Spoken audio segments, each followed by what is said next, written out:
nak beri kepada anak-anak kita yang kita sayangi, buatlah wasiat. Kenapa kena buat wasiat? Wasiat ni sebenarnya ialah menyampaikan hasrat. Satu kertas, satu dokumen yang kita, di mana kita dokumenkan semua aset-aset kita, sama ada yang dah habis bayar ataupun masih dalam pinjaman ke, atau aset yang diperturunkan ke, untuk diberi kepada orang yang kita tersayang. Kalau sebuah family yang husband, wife, ada children, aset lengkap dia, aset lengkap. Wasiat yang lengkap, dia akan ada harta sepencarian, dia akan ada hibah, dan dia akan ada wasiat. Apa beza wasiat dengan faraid? Ada beza. Bila tak buat wasiat, of course kita akan menggunakan faraid lah bila seseorang tu meninggal, dan macam mana nak buat pengiraan harta tu. Tapi bagi saya, suami isteri, si suami lah kena buat lah hibah. Saya pula nak beria cerita. Ya, betul, because when you marry your wife, your wife jaga you, jaga rumah, probably even jaga business, dan anak-anak lagi kan. Contohnya antara yang perlulah hibah, perlu harta sepencarian sebenarnya. Antara dalam dokumen wasiat ada 3. Harta sepencarian, hibah dengan wasiat. Ulang lagi. So, guna kolom yang harta sepencarian tu untuk memberi sesuatu yang special kepada isteri anda. Isteri pun sama. Jika dulu rags to riches, sorry, berbelit. Daripada bekerja keras dengan masa mula kahwin kan, daripada sini, now after like 20-30 years begini kehidupan kan. So dah ada rumah, tanah, ada harta dan sebagainya. Gunakanlah kolom harta sepencarian untuk isteri memberi kepada suami lebih daripada yang ikut faraid, dan kepada isteri untuk memberi kepada suami untuk memberi isteri. Sebab kalau ikut faraid, isteri hanya dapat 1/8. 1/8. So nak memberi lebih, sebab kita tahu kepada satu suami betapa banyaknya lah usaha isteri tu, buatlah anda harta sepencarian. Antaranya rumah yang beli sama-sama, apa lagi, keuangan, duit yang disimpan dan diberanakkan, bisnes yang berjaya bersama-sama. Itu semua boleh dibuat anda harta sepencarian. Okey, hibah ni, gift ni normally juga kita gunakan bila antaranya ialah aset-aset yang dah tunai, bukan dalam pinjaman. Cuma baru ni saya baru dapat confirmation daripada Tuan Haji, siapa nama bos kita hari tu, Tuan Haji Aziz Heru. Ya Allah, sorry, nama dia panjang. So Tuan Haji kata dah boleh buat hibah dah, senang. Even rumah-rumah yang ada loan, asalkan rumah itu ada MRTT, ada loan, ada takaful lah, boleh buat hibah. Kenapa pula hibah? Tadi harta sepencarian kolom hanya untuk suami dan isteri. Isteri bagi pada suami, atau suami bagi pada isteri. That's why nama dia harta sepencarian. Dia bukan anak isteri, anak dengan mak dengan anak. No, it's wife to husband, husband to wife. Harta sepencarian. Jika sebelum berkahwin tu memang, contohlah si suami tu dah memang sangat kaya, maybe dia dah ada value 10 juta, atau lepas berkahwin dengan nama isteri, nama dia Aminah, 10 juta jadi 20 juta. So 10 juta yang dia accumulate di dalam perkahwinan dia dengan Aminah, itu boleh dibuat harta sepencarian. Dan nak bagi lebih pun boleh. Sebab macam saya mention, wasiat ialah penyampaian hasrat anda, ditulis dan didokumenkan. Nak buat pun bukan susah. Ni saya punya format. So nanti call saya 012-390-6050. Saya hanya perlukan details of aset-aset or apakah yang anda ingin perturunkan, sampaikan hasrat kepada saya perlukan details dan kepada siapa dan percentage. Dan kalau dia dalam pinjaman, tulis dalam pinjaman. Kalau tidak, dah habis bayar ataupun tunai, then tulis tunai. Kalau dia milikkan sendiri, tulis sendiri. Kalau berkongsi, tulis berkongsi dengan siapa. Simple. Apa kata tulis wasiat susah. And then saya tak perlu minta tuan-tuan dan puan-puan pergi cari rumah tu punya geran lah, photostat. Tak payah. Tanah punya tanah punya geran tu, betul tak payah. Janji bila tulis alamat penuh, alamat tanah tu ke, alamat rumah ataupun kat sini even ada kenderaan. Macam ni customer saya ada 3 kenderaan yang dia nak berikan kepada isteri dan anak-anak. Senaraikan tu betul lah kenderaan tu punya model, registration number, itu je. Saya tak minta pun geran kereta. How simple it is untuk menulis wasiat. Tulis memang senang. Yang menyusahkannya lah bila anda terlalu nak memikirkan, nanti kalau saya buat pun buat apa, nanti orang kontes. Nanti terlalu memikirkan benda-benda tu. Bagi saya tak buat lagi susah. Sebab kalau tak buat, saya tunjuk sini proses. Kalau tak buat, proses ni semua harus dilakukan oleh mereka yang tinggal dan mahu menjadi wasi or administrator. Jika anda membuat wasiat dan menggunakan perkhidmatan as-salihin, di mana saya berlesen, semua daripada sini ke sini yang banyak ni akan diuruskan oleh as-salihin sebagai executor. So okay, kalau tak buat without will, saya baca kita cari yang bahasa Malaysia. Tanpa wasiat, jika rakan-rakan mempunyai even satu rumah 2 kereta, satu rumah 1 kereta, dan ada EPF sikit, ada tabung haji sikit, ada ESB sikit, buatlah wasiat. Fees wasiat 1,400 dan ke atas saja. Start with 1,400 atau 1,500 macam tu. Sangat-sangat affordable. So saya baca tanpa wasiat. Tanpa wasiat berlaku kematian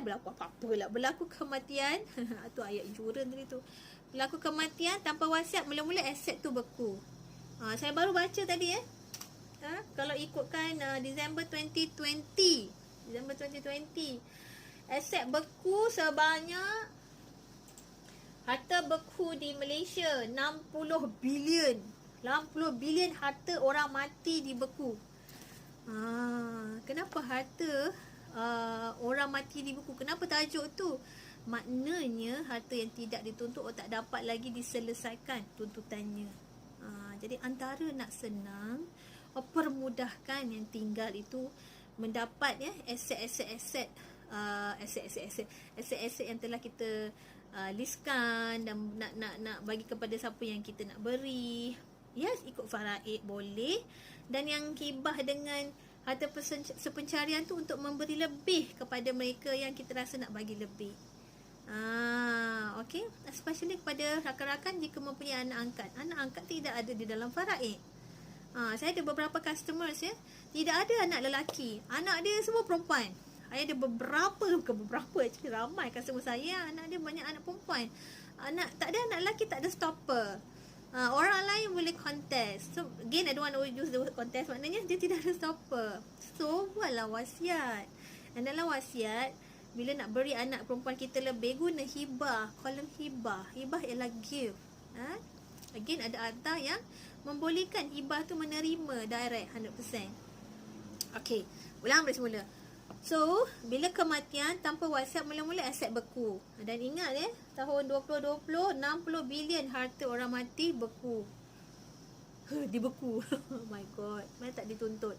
Okay, selepas aset beku, next is pentadbir dilantik. Pentadbir dilantik. Siapa yang nak jadi administrator, nak menguruskannya. So kena mencari, kena melantik, pentadbir. Next, persetujuan bertulis dari semua waris bila melantik orang tu. Dah satu kerja.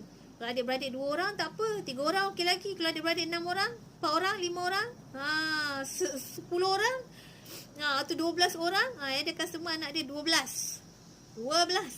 So kalau tak buat wasiat, siapa nak jadi? Ni mungkin A nak jadi, B pun nak jadi, C pun nak jadi. Kerana duit ni mata orang kadang-kadang pun boleh kelabu. Maaf saya berkata ini dunia kan, dunia. Kadang-kadang orang kata mula-mula okay, when something happen, when you talk about money, orang kelabu mata. Jadi untuk mempermudahkan, tak nak berlaku apa-apa dispute ke, pergaduhan ke, buatlah wasiat. Okay, so persetujuan bertulis dari semua waris untuk melantik seseorang tu untuk menjadi pentadbir adalah satu hal. Macam saya mention lah, kalau senang, okay, adik-beradik 2 orang atau 3 orang, okay, Abang Long lah buat, fine. What is yang Abang Long, kalau disuruh buat dia tak nak buat, satu hal. Ataupun Abang Long okay nak buat, yang bongsu tu pun nak buat. Macam kata tadi lah, bukan people boleh kelabu mata kan. Okay, lepas tu dah lantik tu, permohonan untuk surat kuasa mentadbir dan sijil faraid, perlantikan pentadbir. Kat situ je, ding dong memilih, mencari, memilih, melantik. Lepas tu nak surat bertulis, confirmation, dan surat kuasa lagi. That's why nak menjadi eksekutor kepada pentadbir, kepada nak menyelesaikan, nak mencairkan harta pusaka ni pun bukan senang. Ni belum cairkan lagi ya. Ni pun nak cari wakil. Ataupun nak cari ketua darjah. Wakil lah, cari wakil. Okay, next. Permohonan untuk melantik 2 penjamin. Okay, 2 penjamin, bond pentadbiran. Next, baru surat kuasa mentadbir diperolehi. Dan next, barulah aset dicairkan. So, jika tak buat wasiat, ding dong buat semua ni, it can take up to 5 years, 5 tahun. Dan kalau saya nak baca ni, 5 tahun ni antara yang cepat. Kenapa dia cepat? 3 bulan hingga 5 tahun ni antara yang cepat. Jika kita berjaya memilih, melantik, bersetuju, bertulis semualah tentang seorang pentadbir. Macam tadilah, nak melantik tu pun satu cerita. So senang, gunalah perkhidmatan As-Salihin.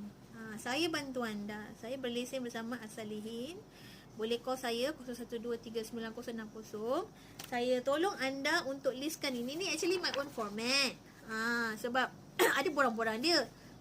Sorry, borang dia berkepuk-kepuk lah. So saya simplify kan. Listkan dulu details of the asset, or simpanan ke, kereta ke, takaful ke dan sebagainya. Nak beri kepada siapa, berapa percentage, ownership macam mana. That's it. Lepas tu dah confirm ni, bolehlah ambil masa seminggu, sebulan ke, tengok betul-betul dah confirm. Dan kita submit dekat As-Salihin. Akan go through beberapa level. Confirmation okay, sah. Hantar kepada anda. Anda kata okay. Kalau ada sesuatu yang As-Salihin akan bantu kita memahami yang mungkin ada cara yang lebih baik untuk pecahkan, dia akan bantu kita buat amendment lah, atau bagi suggestion. So lepas tu dah bagi kat kita second draft, kita tengok okay, baru kita buat yang print yang final copy, then sign dengan saksi, lepas tu hantar for stamping. So yang original tuan-tuan dan puan-puan akan dapat satu set, As-Salihin akan pegang satu. Saya as a consultant, saya tak pegang, but saya akan ada record lah tentang tuan-tuan dan puan-puan punya request ni. Macam saya mention lah, wasiat ni ialah sebenarnya menyampaikan hasrat. Don't think so much on if I do this, yang ni bergaduh ke, ataupun again the word contest lah apa. You tak buat lagi, buat dulu, buat dahulu. Okay. What if I tak ada anak lelaki, I ada nak perempuan seorang aja, I pun seorang aja, because saya ada customer, prospect. If you are watching, nanti give me a call again or later I call you.